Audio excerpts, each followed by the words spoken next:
send you with this, so you'll have a copy of what the interview. Okay. And one will go to the university. You can use different parts of it, Right. so we don't get into too many details and things like that. Well, generally he just records the whole thing. whole thing.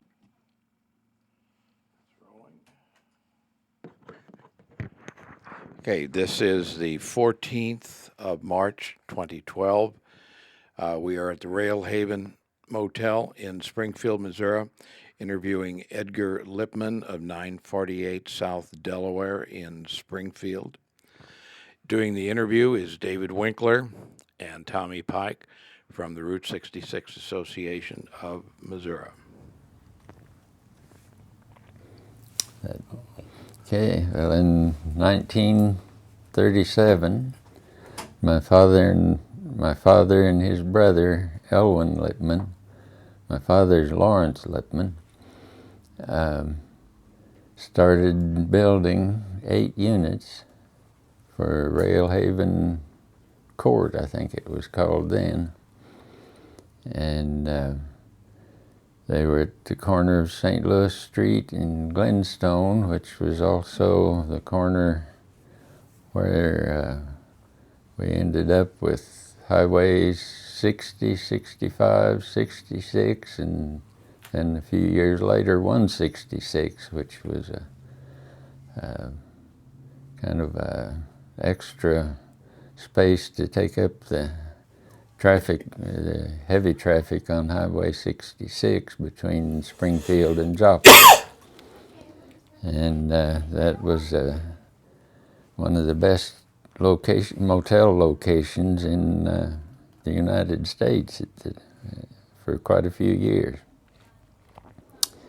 And my mother's father owned 10 acres between St. Louis Street and Walnut Street, and he had financial problems and ended up losing most of it, but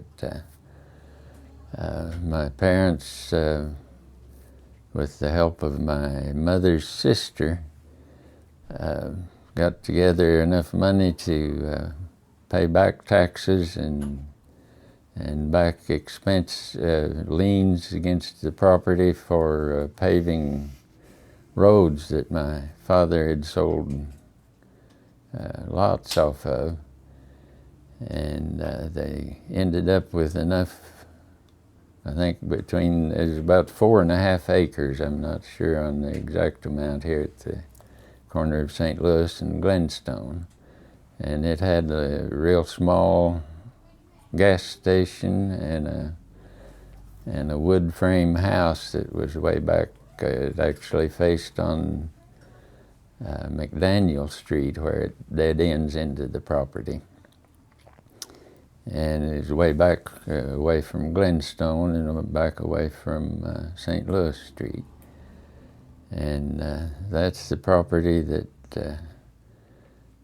my father's boyhood friend advised them to build a motel on. He already had been in the motel business out in, the best I can remember, Tucumcari, New Mexico, had the Seabreeze Motel.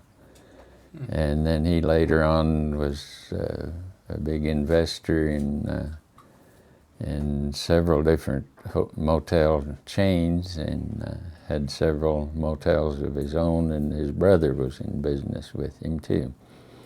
What was his name? His name was George Seabree, and his brother his name was Bob Seabree, and his brother's name was George Seabree. And so that's where the Sea Breeze Motel came from. Okay. And it kind of an odd name for New Mexico. Yeah, yeah. But they did well there.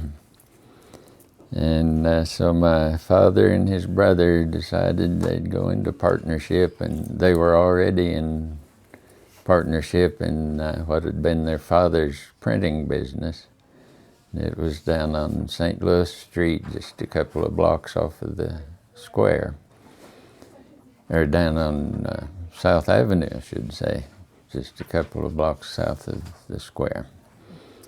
And they continued the print shop and the motel business for 6 or 8 years, I think, in order to have enough income to keep going. And anyway, they started the original 8 units in 1937 and opened about spring or summer of 38, and found out that they had a good location, just as Bob Seabury had said. And then eventually, I think it was about 1940, they were very conservative and wanted to have about half as much money as they needed before they'd start a project, so they wouldn't borrow too much. They'd been through the Depression. Sure. And, had Right before World War II also. Yes. They'd learned their lesson that way, and they were conservative, but that worked out well most of the time.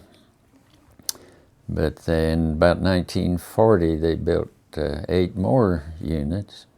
We called it the second row, and at the same time built a linen room, which was a separate building.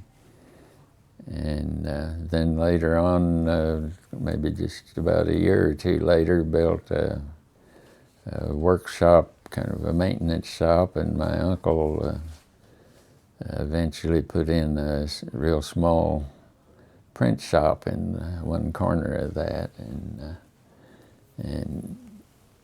he would print up, he'd tear up old sheets, worn out sheets, and print the Rail Haven logo on it, and then he'd roll up a bunch of those and go around to all the filling stations in the area and give them a handful of rags, and that became the advertising. and he printed scratch pads, and we had little soap, leftover soap that people would leave in the rooms, and he'd give them a bucket of soap if they wanted soap. You could use that for laundry soap if you wanted to. But he got all the neighborhood, or all the neighboring, or all the area filling stations acquainted. People would stop there frequently and ask directions on how to find a motel or how to find a specific motel, and he tried to keep them up to date on that, and he kept using his little print shop until he was until we sold the property. And he printed my wedding invitations too. He didn't do those on old sheets though, did he? No, he found some paper for that. But then over the years, the wartime was hard on traveling because of rationing of tires and gasoline, but it helped to survive that by the O'Reilly General Hospital being built about a mile north of us on Glenstone, and that brought in a lot of extra guests while they were building. And then after the hospital was built, the patients there, the families would come in to visit the patients and stay here, and that turned out to be a big help and helped get through the wartime, and for several years after too. And then eventually they ended up with 28 units, and then 30, and then 46, and then we tore down the original after I came into the business full time. We tore down the original 8 units and built 30 in the space where they were. and also built the swimming pool.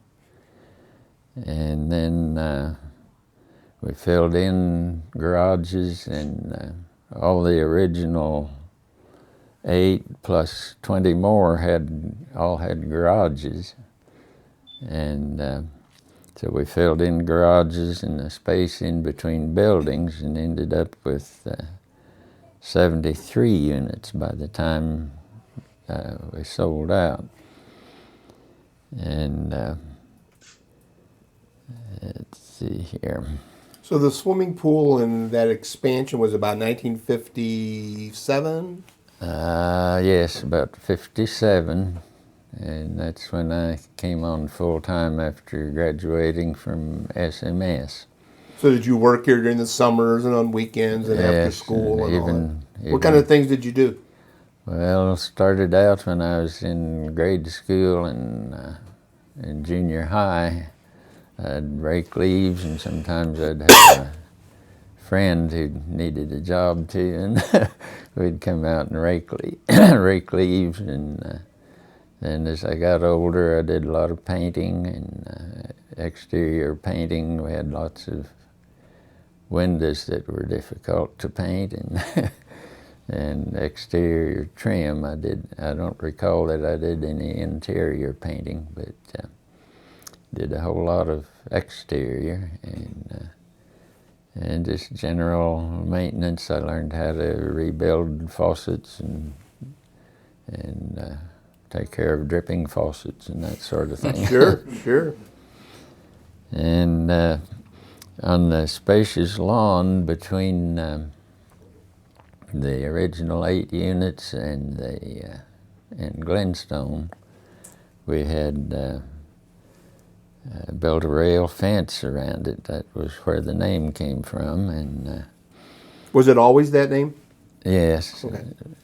it was Rail Haven Court and Rail Haven Motor Court and several different things before it got to Rail Haven Motel.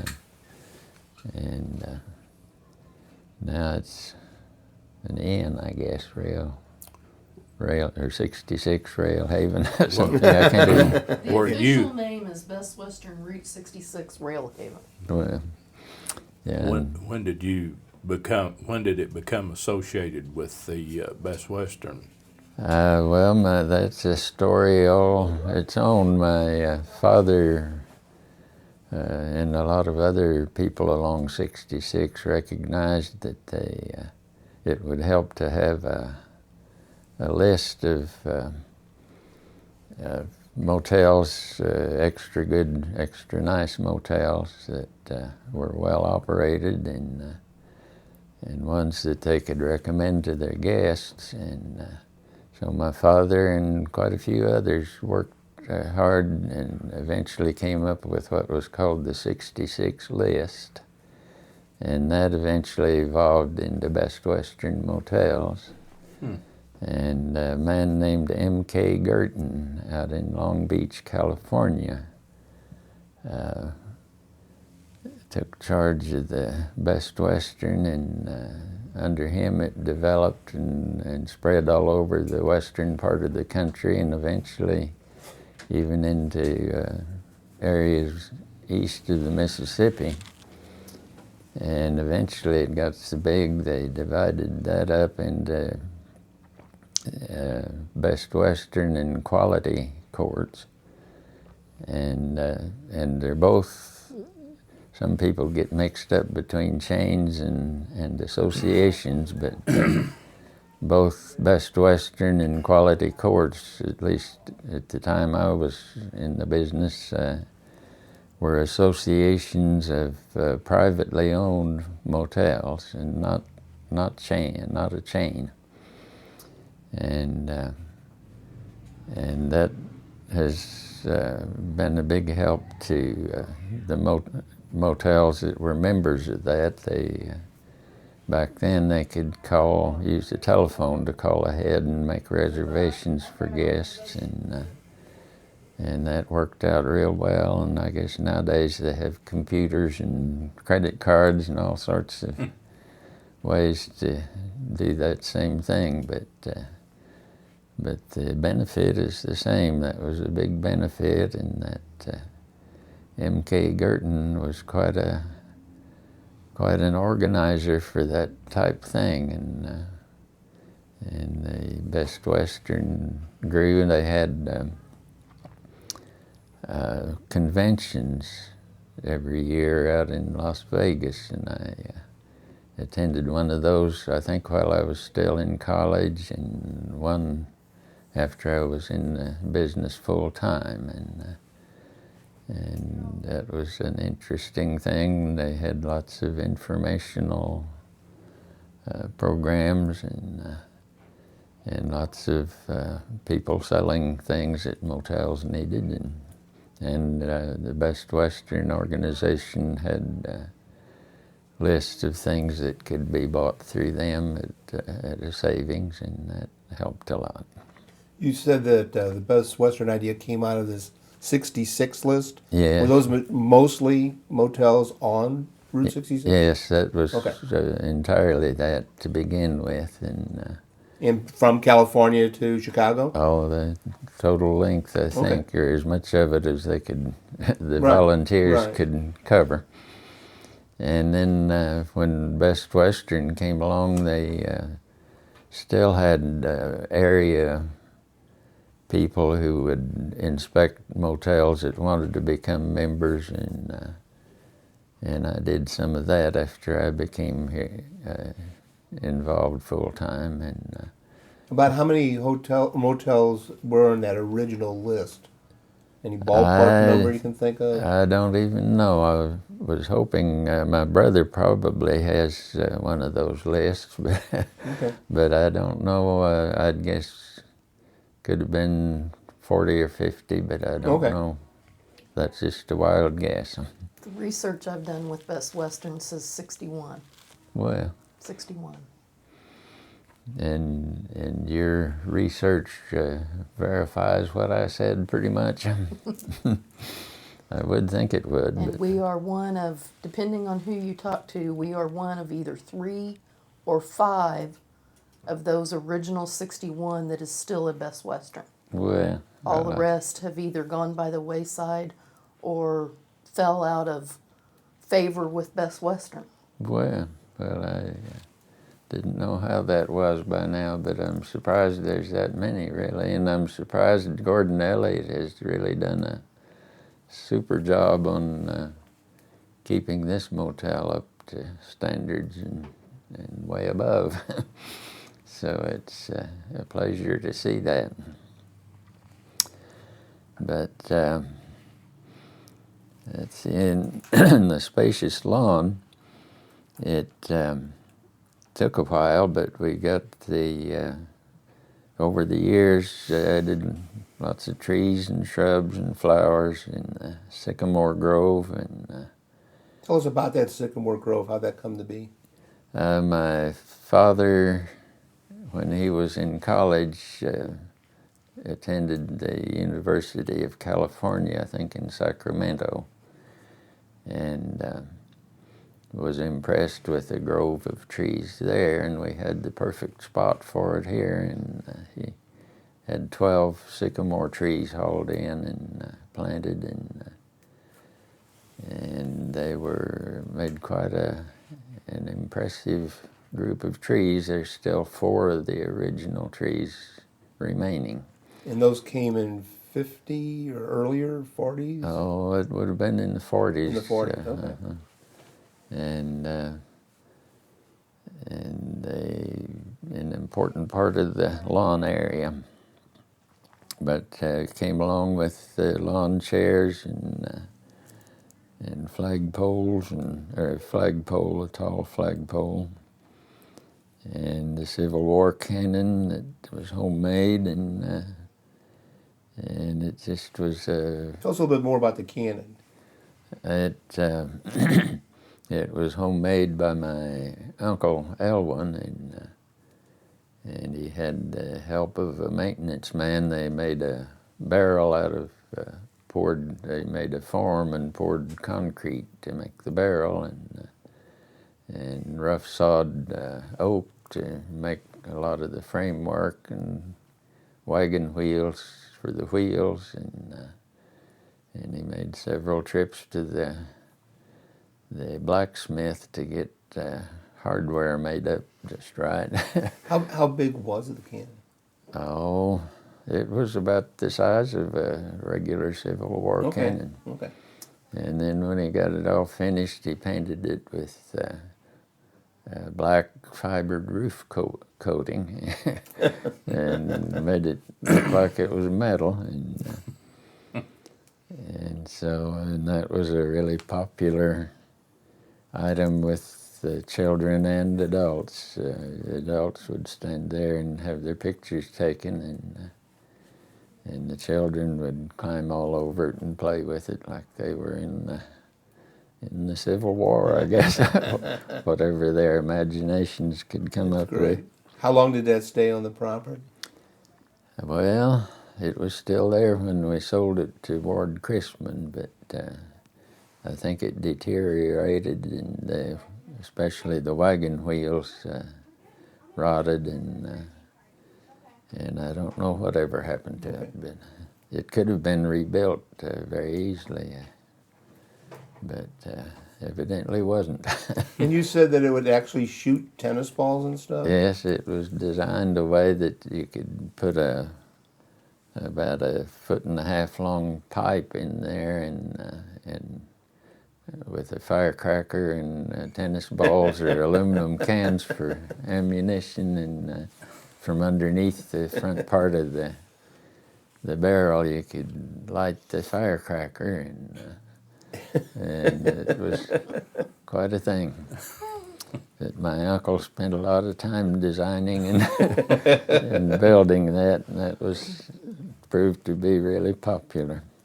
I have a question before we go any further. Mm-hmm. Some of the literature that we have here at the motel says that your grandparents had an apple orchard and had operated a tourist camp. Is that true? That's incorrect. As far as I know, there was no tourist camp that I ever heard of. You said that they actually were involved with the printing store downtown. And my grandfather, I think he had mental problems, certainly depression. He lived to be 99, by the way. But at an earlier age, I think he suffered from depression and probably manic depressive illness was what it would be called nowadays. But he had dreams of having a southern style mansion, and he had a furniture manufacturing plant that he built, mostly church furniture, pews and that sort of thing.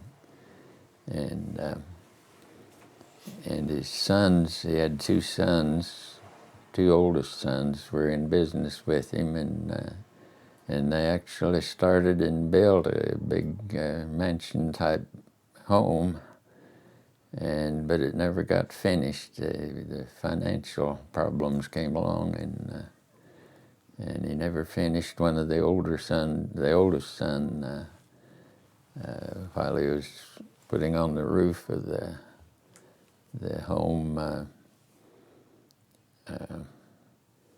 he contracted pneumonia and died from that, and that just put a stop to construction pretty much. And my grandfather lived in the basement of the home there, and the rest of it was never finished while he owned it. And he finally had to sell off residential lots, and we don't know whether he was misinformed or just misunderstood, but he ended up having to pay for the streets where the residential lots were sold, and that really put a crimp in his finances, and he lost his manufacturing plant and most of the 10 acres and the big house. Where was that house located? That was facing on Walnut Street, and it later became forgotten different labor unions had offices there. Just was the around the Carpenter's corner there Uh-huh. behind Oh, the Gas station. yeah, There's well, it was a Clark station. Yeah, now, and it was quite a building, and the labor unions added a great big labor hall. There's a lot of extra On the land north there. side. And Big. but So his he- manufacturing firm was here in Springfield as well. yes, it was down in the Jordan Valley. I've forgotten that was lost before my time, really. But after he lost that, I saw that, and he had a place out over the Jordan Creek that a hole in the floor. The building was built right over the creek, part of it, and he had a hole in the floor. He could sweep the sawdust Into the creek. into the hole and into the creek, and it would wash away, which would be just slightly illegal nowadays. But What was the name of the business? it was Moore Manufacturing Company. When in '57 you started working here full time, did your father still work here full time? Yes, my father and uncle stayed on a while then, and at that time we had thought that I would probably go in and be the manager for them, and so I built a house where I live now, at 948 South Delaware, and that was 1 mile from here. When my parents and uncle owned the motel, they always lived off premises and hired enough people to be here 24 hours a day. But their business was open 24 hours a day for about 24 years, I think it added Wow. up. And even living away from it, it was it was a strain, but it would have been more so to live on the premises, and I could see that, and so I built a house 1 mile away, and as I became the manager, I was always on call, so that was a little bit stressful too, but my father stayed on an extra 6 months while I built the house, or had it built. I stayed on full time at the house project while my father continued to manage things here, and that was nice of him to stay longer than he had planned to. But Did he retire then? yes, he retired, and then my uncle stayed around, though. He was a bachelor, and he stayed around and did his printing and going around to filling stations and just whatever needed to be done, he was there to help out. And So you managed from about 58 to 61, 62, somewhere around there? let's see, out of 61, well, to 62, I agreed to stay on several months after we sold. And so about 50, let's see, 50, I guess it would have been 58 or 9. I was, I built the house in 1960, so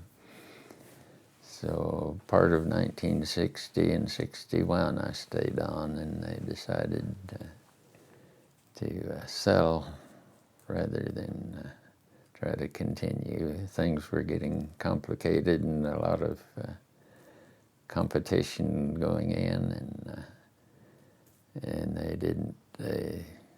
they weren't real sure about the future. Mm-hmm. And the highways bypassing and changing by then some too, and it. So how did your livelihood change from 62 on? What did you do once the property was sold and it's no longer a hotel? What did you wind up doing then? Well, then I built houses with my father-in-law while my mother-in-law went to SMS to get a teaching degree, and she ended up getting a job in Kansas City, so they moved there, and I switched over to buying and selling older properties and getting into. I kept some for rental properties, and would buy and sell as opportunities came along, and that's what I did until I retired. And let's see, I want to talk about the gift shop. About the time they built the first 8 units, they added on to the little filling station, which, by the way, had a gas pump that had the glass globe on top to hold the gasoline, and you'd work the handle back and forth to fill the globe to or the reservoir, whatever that's called, and fill that to the number of Who gallons. was the provider? I don't know. I don't remember that. I was too young to pay attention to that sort of thing then. But I did get to work the handle back and forth a few times for customers, and they'd say how many gallons they wanted, and put the number of gallons in the reservoir that they wanted. And then I was too young then to reach. Most of the filler caps were up on the hood right by the windshield, and I was too young, so somebody else would always have to do the transferring to the vehicle. But I enjoyed what little of that I could do then, but they added on to the filling station a gift shop, which was very helpful in helping to pay the extra personnel to stay on 24 hours a day. And they sold woven hickory baskets made somewhere in the area, I don't know, not real far away.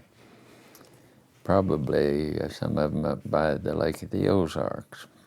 Was the gas station still there when you sold the business? Were they No. still selling gas at the time? No, that went out just by 1940, I'd say, Oh, okay. and maybe even considerably before that, just after a year or two of motel business that was gone, and that all was built together, the filling station and the gift shop area and the motel office.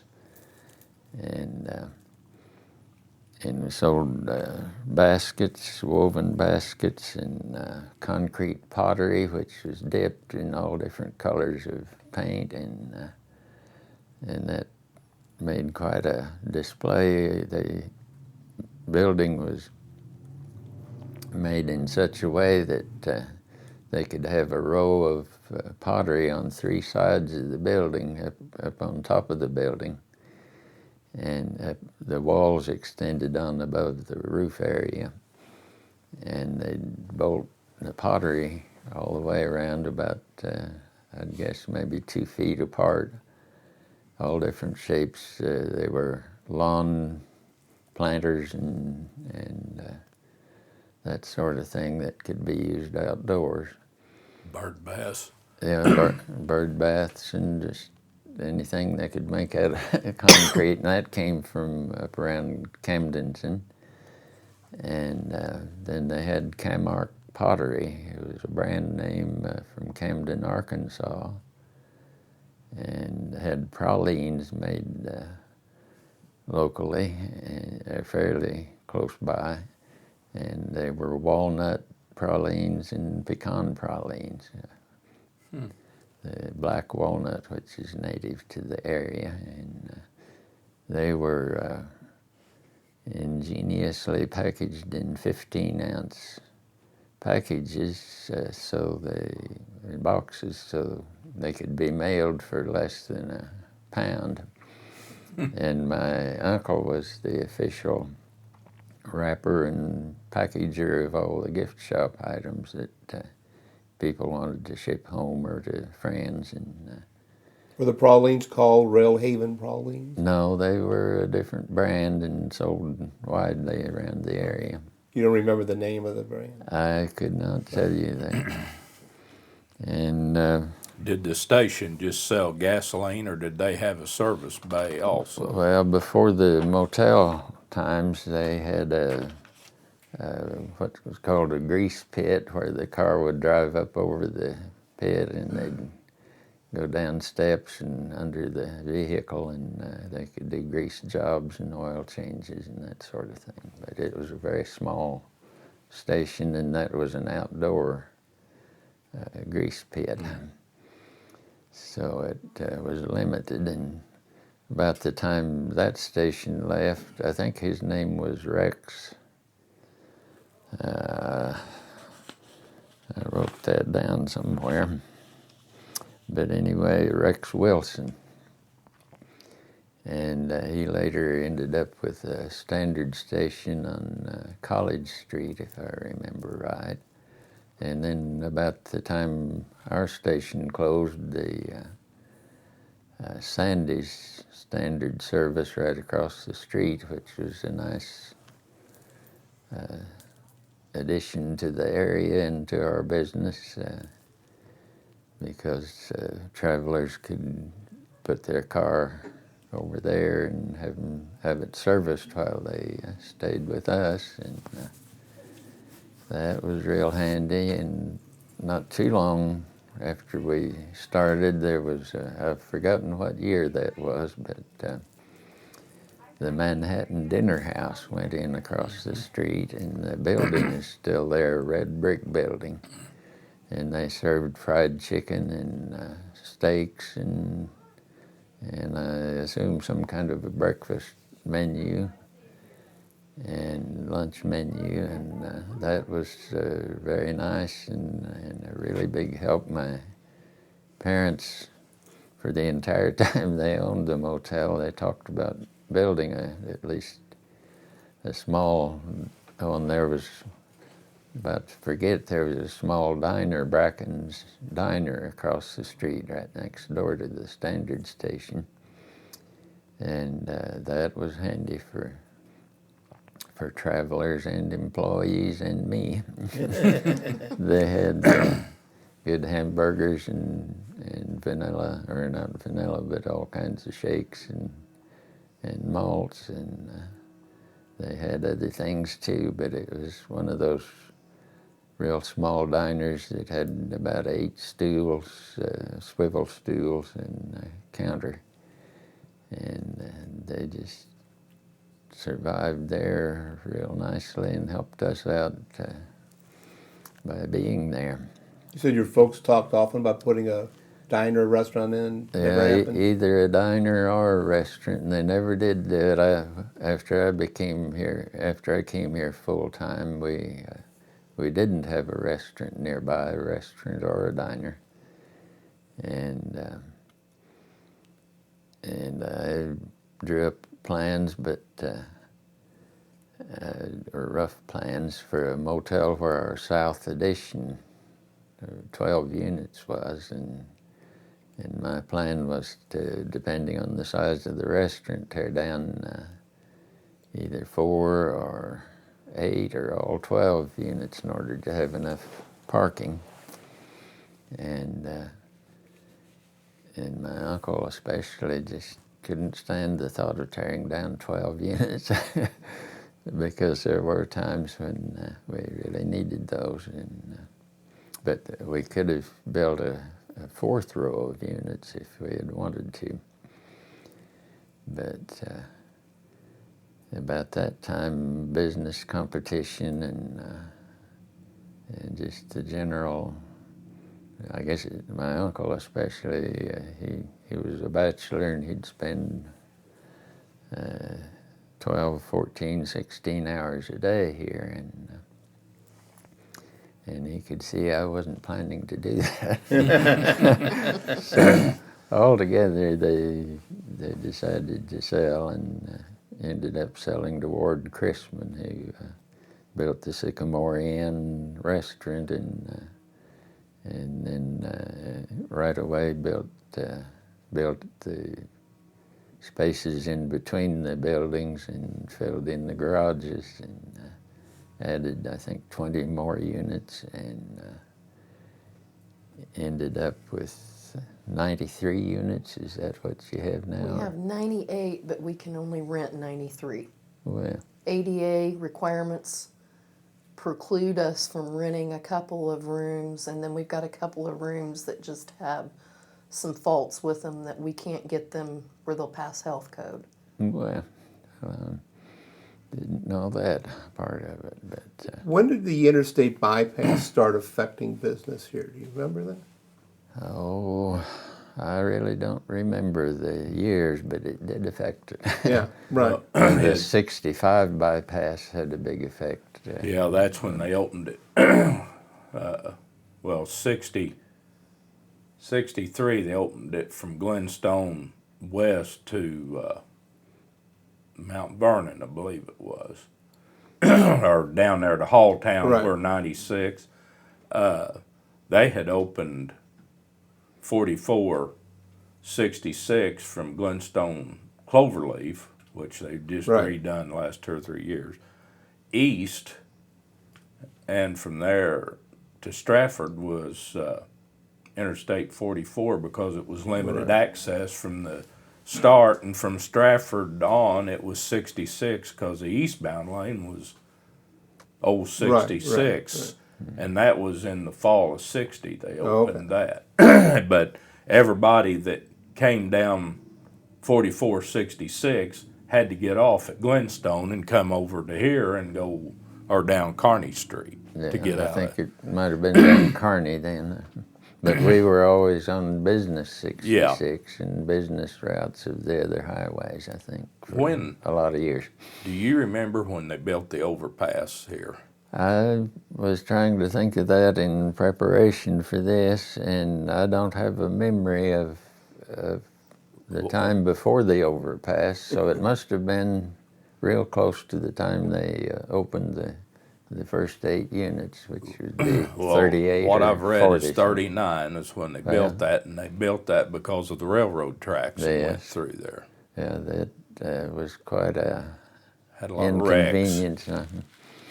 But I know that was a big improvement once that was done. I imagine that was about 1939 or real close to that. So I thank you. But that, I think, is about, the new office building, which is there now. I think that was built about 1953.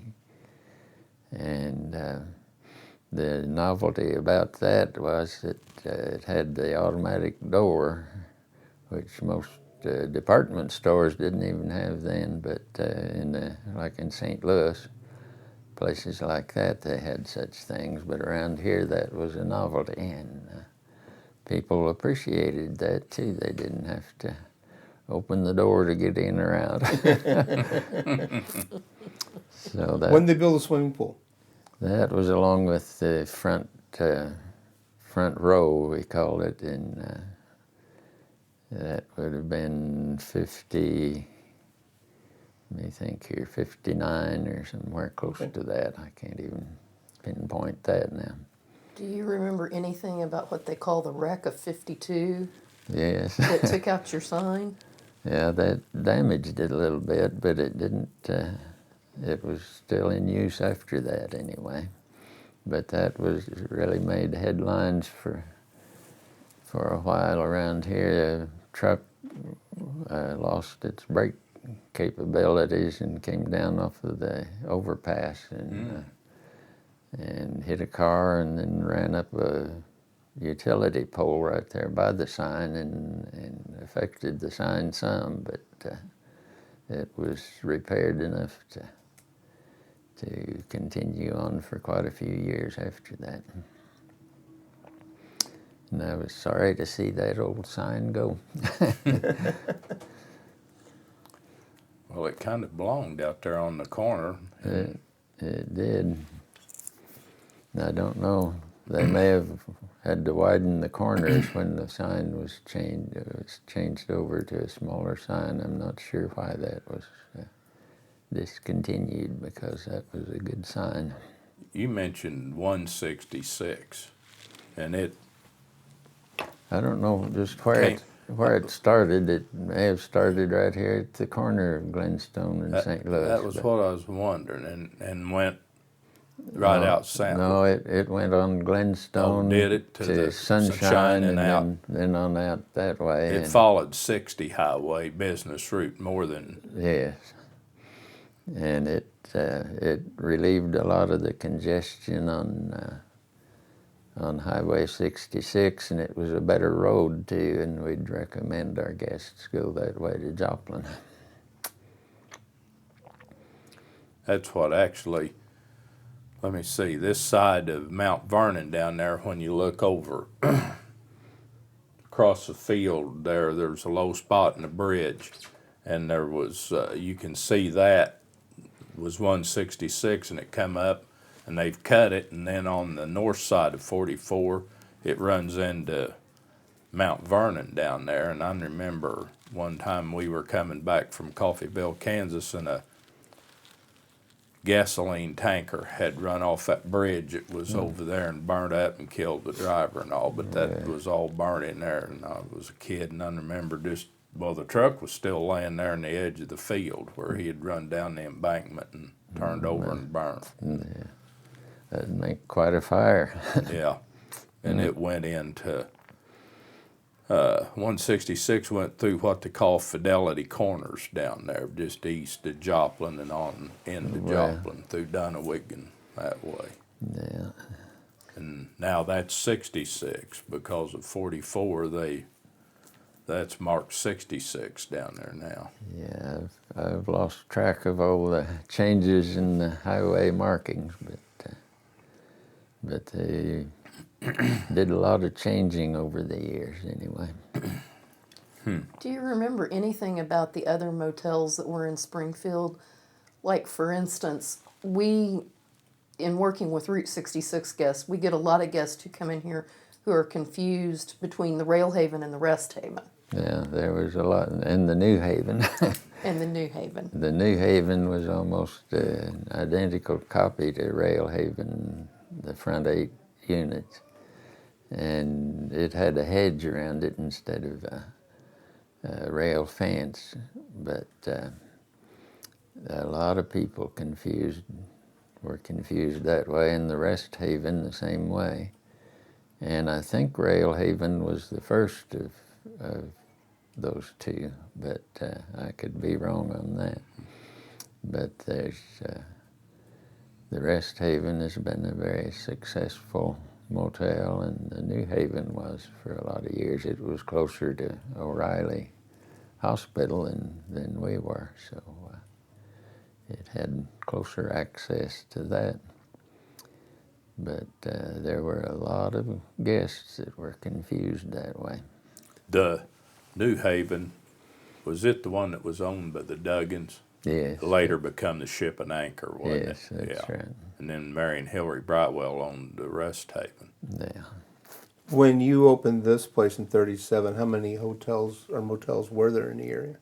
Well, I mean, were you one of 5 or one of 2? I don't know. I was only 4 years Okay. old then, so there's some of that part of it I just don't remember. But the Kentwood Arms Hotel was there, and the Colonial Hotel, and they were both really nice at those times, I'm sure. And the Hotel Sterling. Yes, they were. And there might have been another one or two in the downtown area. Yeah. What was the one that was mentioned yesterday? The Metropolitan. It was west on College Street. Yeah, the Metropolitan. Metropolitan. Pretty sure. There's one out there now that I think was Shamrock Courts, and Yeah, out west and farther west. Is it a and- Monarch too, or did I hear that wrong? I might have misheard that. Melinda Court. Yeah, Melinda, it sounds And familiar. it's still there. then you mentioned O'Reilly. What was it? The the Rest Well or something. It was right there on the corner of Pythian and Yeah, Ralph Long and his sons ran that, and that was there up into the 60s, maybe, or even our very early or 70s. no, I'm thinking wrong. Restwell. It was on the southwest corner right there, just opposite of Yeah. O'Reilly and Yeah, that's the one that Ralph Long and his sons ran for, or owned, and maybe hired someone to run run it. it. Oh, I didn't know something was here. Sorry. Yeah, there were several motels along on Yes. and, from here north to now Kearney the Street. ages of them, I have no memory about which ones came first or that sort of thing. I know there's a reputation that all along Highway 66 that there was so much demand for motels that people converted chicken coops and all sorts of things. And some of them weren't so fancy, but they were places to stay, I guess. We do get people in here every once in a while who tell me that they stayed here during World War II because their father, their brother, their uncle, their husband was at O'Reilly. And then 2 summers ago, I had a very elderly gentleman and a woman, I would say, that was about my mother's age, and a younger girl about my age come in, and they were from Germany. And the man was very, very quiet and very cantankerous at the same time. And later that evening, the youngest girl come back up to the office, and I asked her why they were here. And she says, well, my grandfather doesn't want me to say, but she said he was a POW here in Springfield. Well, And and she at said- the and it- hospital. And I guess he was interred there on the backside of O'Reilly Hospital, and he was kind of, I took it like a bucket list trip, that he wanted to come back and see some of these things Well. before he died. And he was obviously, it was taking both of the ladies with him to get him around. But he didn't want to talk about it. Yeah. Yeah, I can remember hearing that they did have some POWs at the hospital as patients anyway. I don't know about too. They had Italians and Germans Well, over there. The documentary that Ozark Public Television did a couple of weeks ago about O'Reilly, it showed some of the German and footage of some of the German and Italian well, I missed that. POWs.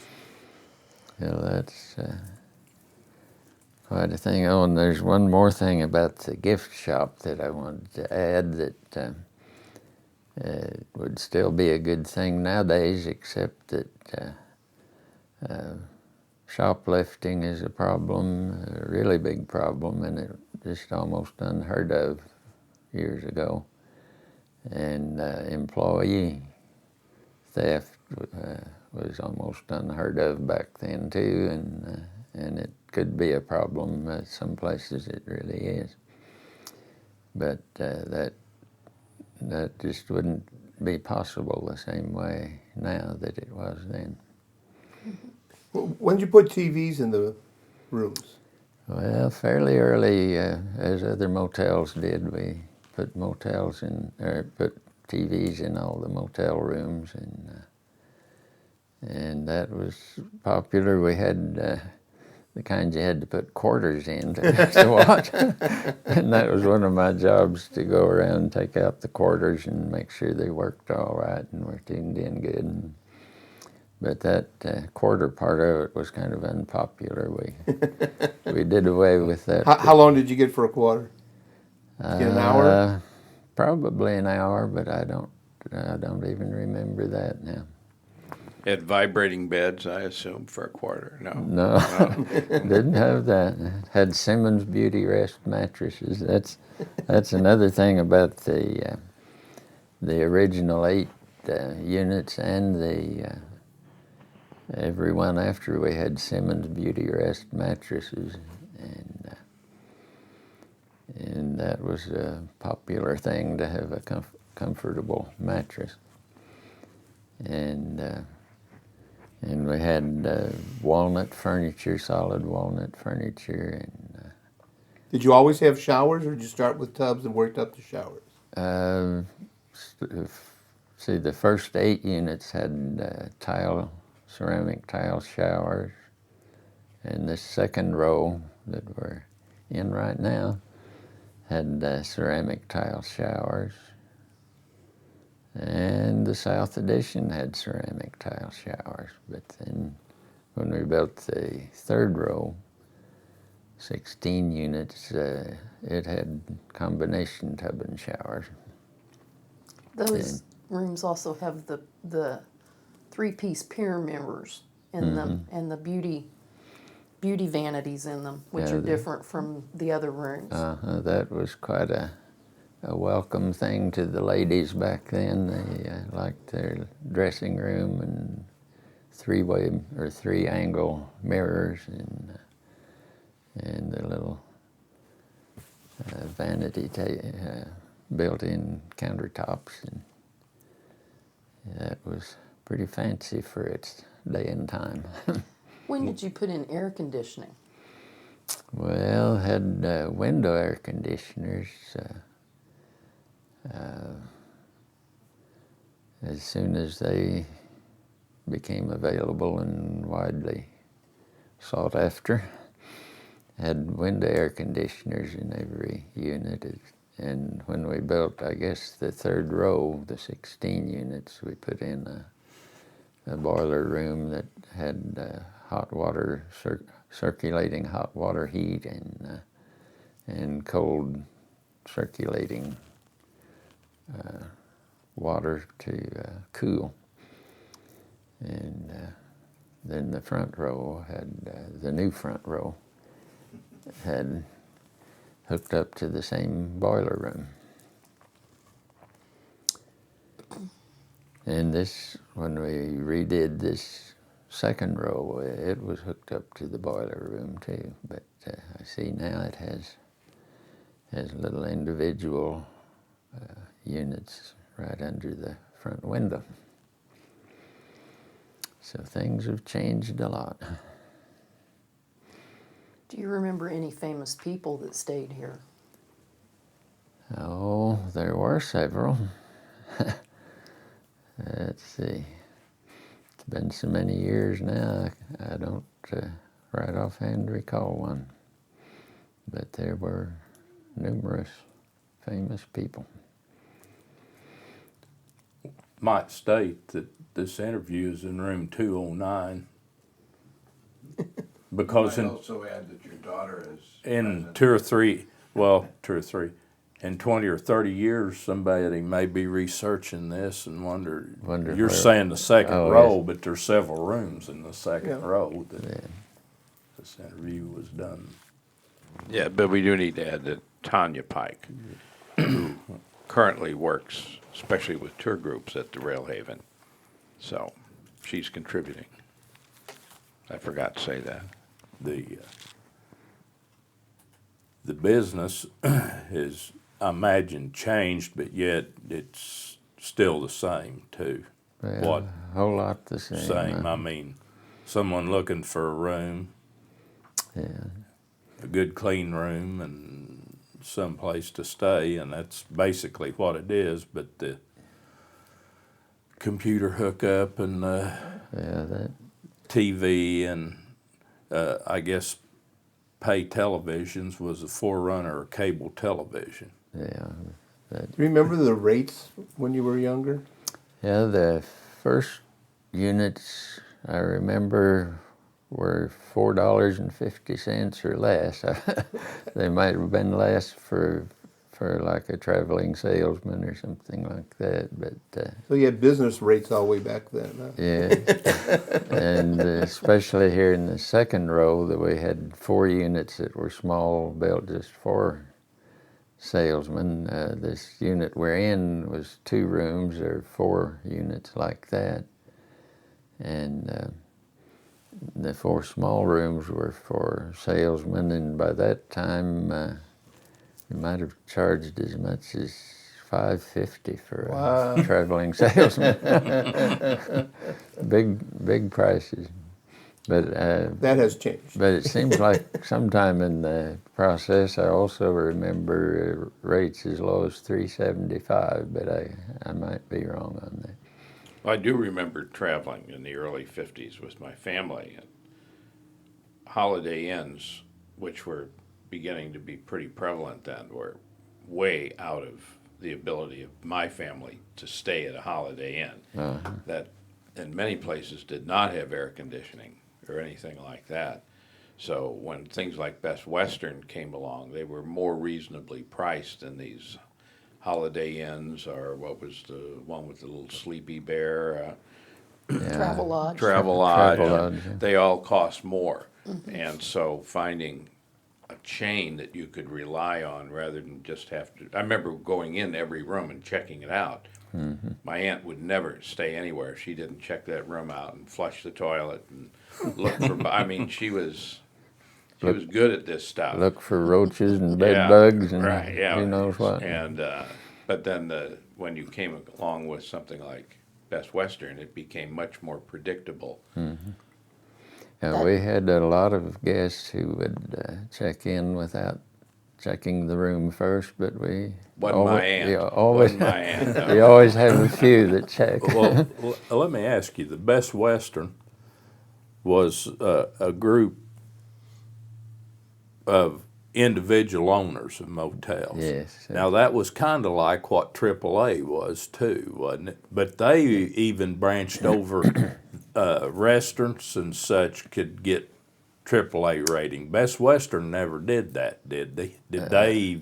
They did just They stayed did, with it was just the motels, motels. and that sort of thing. No, they and, didn't get into AAA rated And there was restaurants. Duncan Hines back then too, and they had motels and restaurants, and they recommended Railhaven too, and that was a big help to Railhaven.